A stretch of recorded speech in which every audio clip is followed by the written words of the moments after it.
it go like oh, rate me for so fucking done with you, girl. So fucking done with all the game. Hey guys, welcome back to the channel. In today's video, we'll be looking at the ICUE software.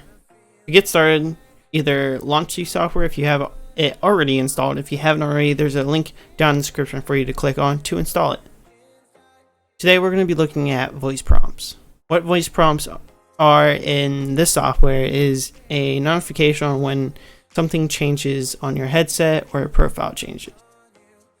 To turn these on and off, you want to go to the settings, click on your headset, and turn off enable voice prompts.